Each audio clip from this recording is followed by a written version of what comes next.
Hey, what's up, guys? In this video, I'm going over something that's pretty interesting to me. It is the noise of the LA2A, namely the CLA2A, which is what it's modeling. Um, you'll notice here that we have 50 hertz and 60 hertz and off. So this isn't quite an analog switch. It's a pick your territory and what kind of hum that you want.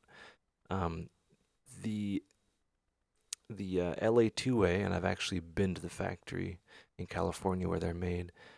They have a lot of transformers in them, or maybe they have one, but a transformer will hum.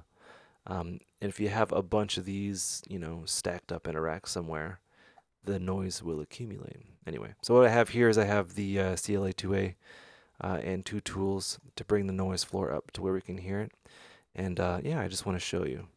So this is 60 hertz.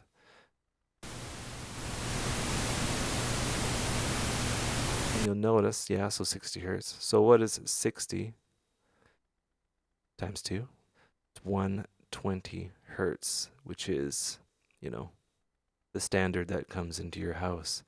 And that's the hum right there. And if you turn it up, you can hear the difference between 50 and 60, which, depending on your region, is the one that you'd want to choose.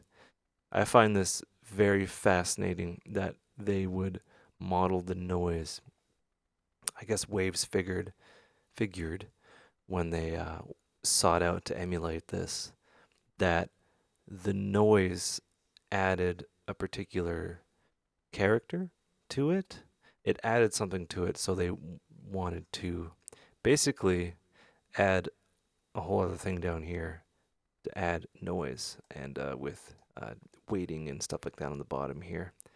The noise is not affected by gain or peak reduction. It's always there, always watching.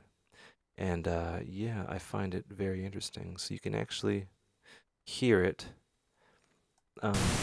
60, I sound like a wine taster right now, but 60 hertz is more of a buzz, and 50 hertz is more of a, it's gentle, it's more gentle.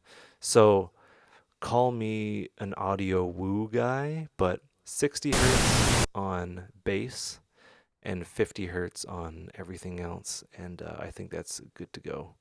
I don't know why. Don't ask me. But yeah, you can kind of hear it. You can kind of hear it. You might want to have headphones, but listen.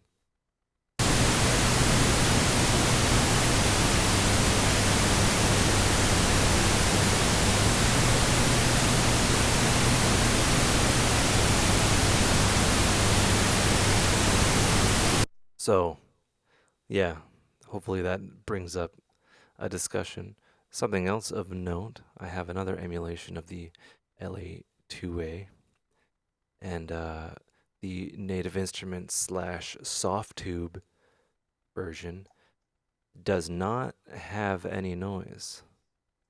So they deemed it unimportant. So yeah, I found that interesting. Anyway, switch between two revisions. No, all right. Yeah. Hope you found that interesting. I geek out over things sometimes. Take care, and have a good one.